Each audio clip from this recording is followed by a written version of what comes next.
As a wise woman once said in 2008, you really shouldn't say that.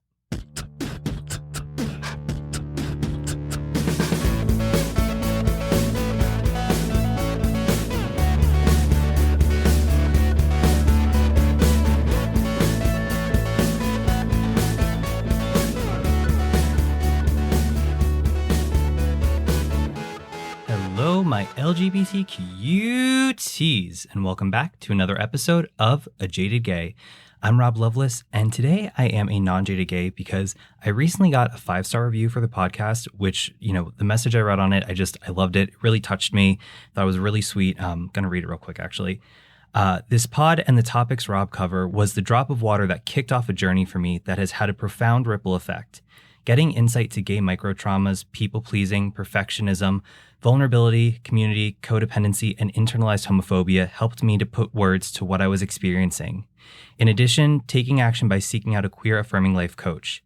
Rob delivers a powerful message that is insightful and entertaining. I enjoy the tie into tarot. Most of all, will be forever grateful.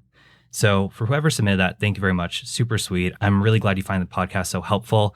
That's why I'm doing it. I hope people relate to these things. I feel like I've said this before, but I feel like what I talk about on here, what I felt as a gay man, I'm certainly not the only one, but I feel like it was hard for me to find people who felt similar ways about different topics, things with relationships, emotional well-being. So I'm really glad that there's other people out there who are resonating with this, who are really enjoying the show, and I hope it continues to help people. So thank you again for that. Love to hear the feedback. And hearing things like that definitely gives me the motivation to keep, putting out new episodes. Sometimes with everything going on, it can feel a little hectic and chaotic, trying to put out a new episode every week, but gives me the motivation to trudge along. And we're trudging right along today with episode 69. Nice. But one thing that's not nice is saying "that's so gay" as an insult. Now, as an adult, I don't really hear that phrase anymore, but apparently it's still persisting in schools. We'll get into the data later. But for a lot of people who still use this phrase, cough, cough, straight people, they don't think it's a big deal. Even though it kind of is, because for myself and for a lot of gay men growing up, even before we knew what it meant to be gay, we knew that gay was synonymous with bad because of expressions like that. So we're going to get into it, but first, tarot time.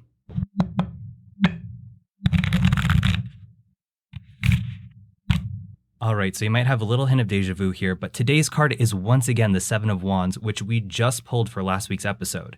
But as a refresher, Wands, it's tied to the element of fire, which is representative of passion, creativity, and sexuality. It's also masculine energy, so it's very action-oriented. And the number 7, it's this magical, transformative number that's all about being strategic and planning and taking inspired action. So this card is a reminder that we need to meet our obstacles head-on, but in an assertive and strategic way. We can't just react emotionally or defensively, or else we're not going to be able to clearly communicate our stance. And the more visible we are, the more authentic we are to ourselves, the more others may challenge our success or viewpoint, and they might try to put us down. So this card's a reminder that we need to have the courage to take inspired action and stand up for ourselves, again, in a strategic and assertive way. So by now, I'm sure you're all experts on the Seven of Wands. There's your refresher. Again, we talked about it last week, so there will be some lessons from that as well. And obviously, we'll tie it into the episode at the end. But 2 weeks of Seven of Wands, there it is. Let's get into the topic. So right off the bat, I love me a history lesson, so let's start off with a brief history of the word gay. And I know last year we did an episode on the F word and talked about the etymology of that, so you might recognize some of the overlap between the history of how these words came to be. Anyway, this timeline comes from the Gaily, which is a news publication that covers LGBT community topics and events, as well as things throughout the state of Oklahoma and the surrounding region. So the word gay dates back to the 12th century and actually comes from the French word gai, which is spelled G-A-I, which meant full of joy or mirth. And it didn't take on a sexual meaning until the 1600s, when its meaning of being carefree evolved to imply that someone was prone to promiscuity. In fact, brothels were commonly referred to as gay houses. And then in the 1890s, the term gay cat, spelled G-E-Y, which is a Scottish variant of the word gay, was used to describe a vagrant who offered sexual services to women or a young traveler who was new to the road and in the company of an older man. And the latter use suggests that the younger man was in a sexually submissive role, so this use of it could be how the word gay was used to imply a homosexual relationship. Regardless, in 1951, gay appeared in the Oxford English Dictionary for the first time as slang for homosexual. But it is believed that this usage was used underground for approximately 30 years prior to appearing in the Oxford English Dictionary. And then we get to the 1990s, where people began using the word gay for things that they considered stupid or undesirable. And Urban Dictionary expands upon this definition, saying it's a phrase used to describe something that's lame, dull, or boring. In essence, something that's unsubstantial. And for years, most people wrote this phrase off as just being a playground putdown. And I'm not sure when people began having these conversations about not using that phrase. The earliest article I found about it was on NPR in 2009, which we'll get to momentarily. But the conversations had to have started at least a few years prior, because in 2008, the Gay, Lesbian, and Straight Education Network, GLSEN, launched the Think Before You Speak campaign, which is a television, radio, and magazine advertising campaign that was developed to raise awareness of the common use of derogatory vocabulary among youth toward LGBTQ+ people. In fact, they spent $2 million to launch the campaign in an effort to raise awareness about the prevalence and consequences of anti-LGBTQ bias and behavior in America's schools. And part of the drive for this was because of the prevalence of suicide among LGBTQ+ youth. So in these PSAs, they had different celebrities participate and explain why people shouldn't say that's so gay. I know Wanda Sykes was in one, but there was one in 2008 that was especially iconic, which featured the living legend Hilary Duff. Do you like this top? It's so gay. Really? Yeah, it's totally gay. You know, you really shouldn't say that. Say what? Well, say that something's gay when you mean it's bad. It's insulting. What if every time something was bad, everybody said, "Oh, that's so girl wearing a skirt as a top"? Oh, you are. Those are cute jeans, though. When you say that's so gay, do you realize what you say? Knock it off. Now, I don't remember seeing this one on TV, but I only knew about this PSA at the time because of Dane Cook in one of his stand-up specials circa 2009. First of all, have you seen the commercial where we're not supposed to say gay anymore? We can't throw the word gay around casually. It's a commercial. Hilary Duff is in the commercial. There's two girls, they're shopping. One girl says to the other, "Megan, do you like this shirt?" And then the other girl's like, "I think it looks kind of gay." Then Hilary Duff walks around the corner. She's like, "You shouldn't say that." Oh, thank you, Hilary Duff. Sometimes when I find myself in a life conundrum, I go, what the fuck would Hilary Duff tell me to do right now? All right, hey now, to that I say watch your mouth, because Hilary Duff gives sage advice, okay? I mean, I make sure I don't dress in yellow when I want to dress in gold. That's a deep reference. If you know, you know. Anyway, while I don't remember seeing the PSA in 2008, I do remember hearing my classmates regularly say, "That's so gay." And it always made me uncomfortable because I wasn't out. I didn't even really understand that I was gay, but there were still rumors in school. People thought I was gay. And so when I heard people say "that's so gay," I was afraid the conversation would go from whatever they were talking about to me, who they thought was gay. Anyway, in 2009, Neil Conan, host of Talk of the Nation, actually explored the topic of teenagers using "that's so gay." During the segment, he talked with Professor Jeffrey Nunberg from the University of California, Berkeley School of Information, and had parents and high school students call in to weigh in on the subject. He also interviewed Eliza Bayard, the executive director for GLSEN at the time. And the general sentiment is that using this phrase is wrong because it is aligning being gay regarding sexuality with being gay meaning something is bad. And while the intentions of saying "that's so gay" may not be meant to insult, it can contribute to homophobia. Here's a quote from Eliza Bayard from the NPR interview. "The concern is that this phrase is so ubiquitous in schools. We find consistently, for the last nearly 10 years, more than 90% of lesbian, gay, bisexual, and transgender students report that they hear this phrase at school a lot, all the time, and if you think of the whole context of homophobic language in schools, in a way, 'that's so gay' is kind of the broken window of a much bigger problem, in the sense that if you don't deal with it, it sets a tone that allows other, more serious things to happen." And as I'm sure you're aware, incidents of more serious verbal harassment, physical harassment, and even physical assault directed at LGBT students are not uncommon in schools. The rates are unacceptably high. And when we began thinking about the Think Before You Speak campaign, we thought we're doing a lot to work with schools on policies and training to deal with the very serious incidents, like the fact that 83% of gay students in school experience very targeted verbal harassment. We thought, let's see what we can do about this kind of low-level, tolerated background noise of the use of "that's so gay," which really sets the stage for other language. And again, the Think Before You Speak campaign and that NPR interview are from 2008 and 2009 respectively, and conversations around this have increased in recent years. In fact, a 2018 Psychology Today article titled "That's so gay is just so wrong" stated that the phrase "that's so gay" is actually a microaggression. And I know we've talked about this before, but as a refresher, a microaggression is a largely unconscious indignity perpetrated through language or behavior that degrades socially marginalized groups. And while many minority groups try to brush off microaggressions, the truth is it still hurts and words and actions can carry weight.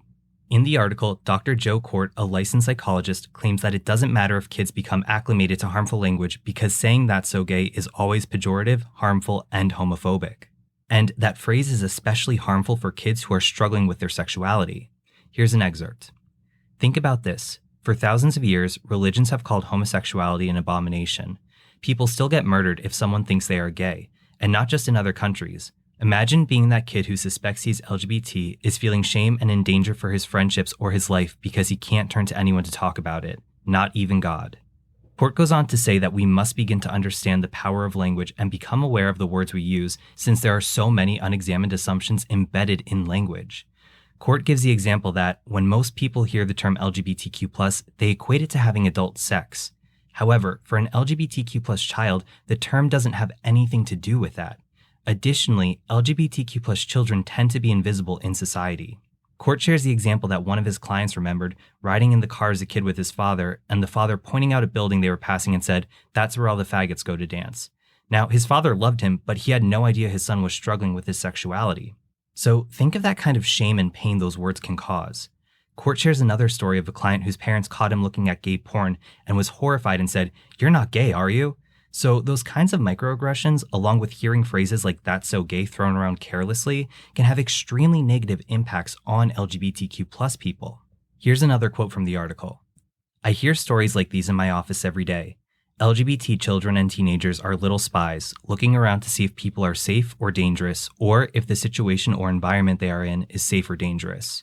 Hearing kids saying 'that's so gay' every day makes the people and everything else around them questionable. Are things safe or dangerous? And this problem is persistent in schools today. In October 2022, GLSEN published their National School Climate Survey. In it, they found that nearly all LGBTQ+ students, 97%, heard gay used in a negative way at school. So, for example, saying "that's so gay" as an insult. And 93.7% reported that they felt distressed because of this language. And 89.9% of LGBTQ+ students heard other types of homophobic remarks, such as dyke or faggot, with 44.2% reporting that they heard this type of language frequently or often. And here's a few other key findings that are pretty horrifying. 81.8% of LGBTQ+ students in the survey reported feeling unsafe in school because of at least one of their actual or perceived personal characteristics. 32.2% of LGBTQ+ students missed at least one entire day of school in the past month because they felt unsafe or uncomfortable, and 11.3% missed 4 or more days in the past month. Nearly a fifth of LGBTQ+ students reported having ever changed schools due to feeling unsafe or uncomfortable at school. 58% of students reported hearing homophobic remarks from their teachers or other school staff, and 72% of students reported hearing negative remarks about gender expression from teachers or other school staff. Only 1/10 of LGBTQ+ students reported that school staff intervened most of the time or always when overhearing homophobic remarks at school, and less than 1/10 of LGBTQ+ students reported that school staff intervened most of the time or always when overhearing negative remarks about gender expression. 60.7% of LGBTQ+ students were verbally harassed based on their sexual orientation. 22.4% of LGBTQ+ students were physically harassed at school based on their sexual orientation. And lastly, 53.7% of LGBTQ+ students were sexually harassed. And obviously, there are many issues that need to be addressed based off of those findings. But keeping it tied to the topic, what should be done about the phrase "that's so gay"? Well, the biggest thing is speak up about it. Staying quiet and ignoring it doesn't help the problem. In fact, there's a few articles and resources online about what to say when you hear someone say "that's so gay." And they're mostly focused on educators correcting their students on using that phrase, but I think there might be some helpful context there that you can use with anyone. And this comes from the Human Rights Campaign Foundation's Welcoming Schools program. So first off, like we said, don't ignore it. Harassment doesn't go away on its own, and ignoring mean name-calling and hurtful teasing only allows it to continue and possibly get worse. So if others don't see action, they get the message that there's nothing wrong with it. Not speaking up teaches not only the person targeted, but anyone else within hearing range that they will not be protected from harassment. And ultimately, almost any response is better than ignoring the situation. You may not know exactly what to say, but you must stop the harassment. Next, stop it and keep it simple with a quick response. And here's a few possible responses. Do you know what gay actually means? It's not okay to use gay disrespectfully to mean something is bad. You may not have meant to be hurtful, but when you use the word gay to mean something is bad or stupid, it is hurtful. Using the word homo to tease someone is harassment and is unacceptable. Even if you didn't mean to offend people who are gay, it's offensive to call something you don't like gay. If you don't like something, then just say you don't like it. And also, consider educating them. If you have the time and opportunity to educate on the spot, do it. And if you don't, make time later. Be clear that using the word gay in a negative way is disrespectful. Be clear that using the phrase "that's gay" is hurtful to others who may have family members or friends who are LGBTQ+. And it might be tough, but when you're in these circumstances, try not to go into assuming someone has ill intentions.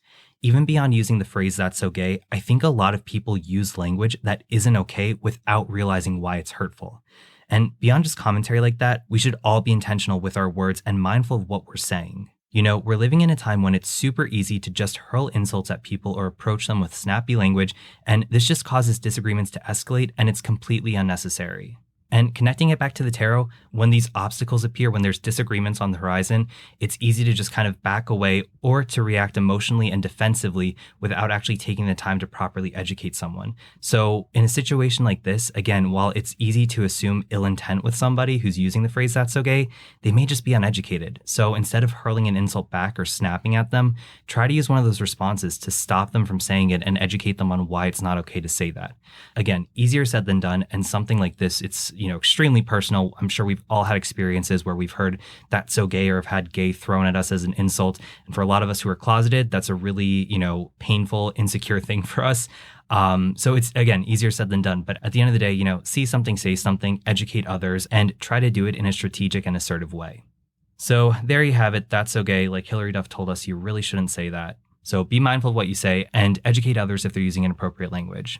As always, thank you all for listening. I hope you enjoyed this episode and found it helpful. A special shout out to that listener who left the 5-star review. That was very sweet and I really appreciate it. If you have any questions or feedback about the episode, you can reach out to me, rob@ajadedgay.com. Please feel free to connect with the podcast on Instagram, TikTok, SoundCloud, and YouTube @ajadedgaypod. You can follow me personally, Rob Loveless, on Instagram @Rob_Loveless. Also, consider checking out our Patreon and supporting the show for as little as $1 a month. That's @ajadedgaypod. You get early access to the episodes, ad-free, and some fun goodies along the way too, so check it out. And remember, every day is all we have, so you gotta make your own happiness. Bye!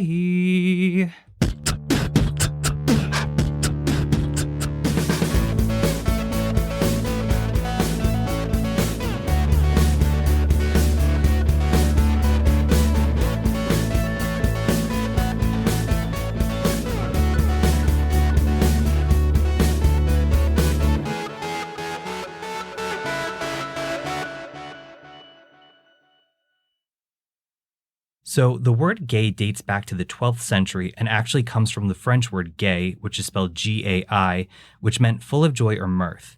Full of joy or mirth, that's definitely not me. I'm the other type of gay, the sad gay.